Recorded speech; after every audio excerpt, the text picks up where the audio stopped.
கூட்டம்.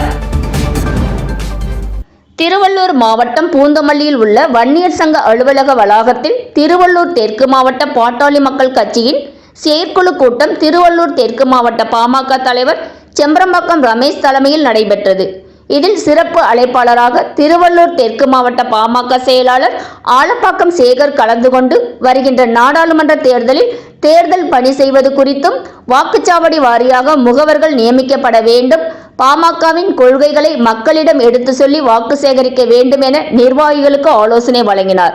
கூட்டத்தில் மாநில செயற்குழு உறுப்பினர்கள் ராமாபுரம் குமார், வானகரம் சீனிவாசன், ஒருங்கிணைந்த திருவள்ளூர் மாவட்ட அமைப்பு தலைவர் ஆலப்பாக்கம் டில்லிபாபு, மாவட்ட வன்னியர் சங்க தலைவர் காரம்பாக்கம் கன்னியப்பன், மாவட்ட செயற்குழு உறுப்பினர் குத்தம்பாக்கம் குமார், மாவட்ட துணை செயலாளர் சந்திரபாபு, மாவட்ட துணைத் தலைவர் டில்லி, ஒன்றிய செயலாளர்கள் கிருஷ்ணமூர்த்தி, வேலாயுதம், செல்வம், தேவராஜ், மணிமாறன், எல்லப்பன், சீனிவாசன், பூந்தமல்லி நகர செயலாளர் சுரேஷ்குமார், பூஸ்ட் முருகன், திருமலிசை கவுன்சிலர் ராஜேஷ், திருமலிசை நகர செயலாளர் முருகன், நசரத்பேட்டை ஊராட்சி மன்ற தலைவர் துரை உள்ளிட்ட